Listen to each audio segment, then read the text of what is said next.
ಸಾರಿಗೆ ಬಸ್ ನಿಲ್ದಾಣದ ವಾಣಿಜ್ಯ ಮಳಿಗೆ ಗೋಡೆ ಒಡೆದು ಅಭಿವೃದ್ಧಿ ಕ್ರಮಕ್ಕೆ ಆಗ್ರಹ.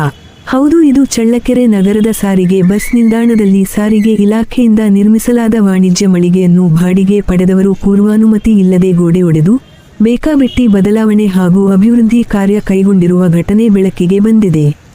ಈ ಕುರಿತು ರಾಜ್ಯ ರೈತ ಸಂಘದ ಹಿರಿಯ ಉಪಾಧ್ಯಕ್ಷ ಕೆ.ಪಿ.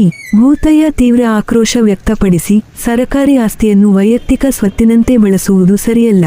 ಗೋಡೆ ಒಡೆದು ಮೂಲ ಕಟ್ಟಡದ ವಿನ್ಯಾಸವೇ ಬದಲಿಸುವುದು ಗಂಭೀರ ನಿಯಮ ಉಲ್ಲಂಘನೆ.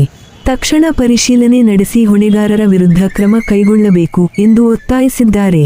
ಇದೇ ವೇಳೆ ಈಗಾಗಲೇ ನಗರಸಭೆ ಹಾಗೂ ತಾಲೂಕು ಪಂಚಾಯಿತಿ ವ್ಯಾಪ್ತಿಯ ವಾಣಿಜ್ಯ ಮಳಿಗೆಗಳನ್ನು ಬಾಡಿಗೆ ಪಡೆದ ಕೆಲವರು ಮಳಿಗೆಗಳನ್ನು ವಿರೂಪಗೊಳಿಸಿರುವ ಉದಾಹರಣೆಗಳಿವೆ ಎಂದು ಅವರು ತಿಳಿಸಿದ್ದಾರೆ.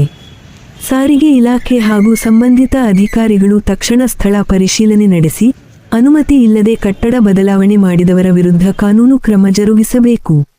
ಜೊತೆಗೆ ಭವಿಷ್ಯದಲ್ಲಿ ಇಂತಹ ಘಟನೆಗಳು ಮರುಕಳಿಸದಂತೆ ಕಟ್ಟುನಿಟ್ಟಿನ ಮಾರ್ಗಸೂಚಿ ಜಾರಿಗೆ ತರಬೇಕೆಂದು ಸಾರ್ವಜನಿಕರು ಆಗ್ರಹಿಸಿದ್ದಾರೆ.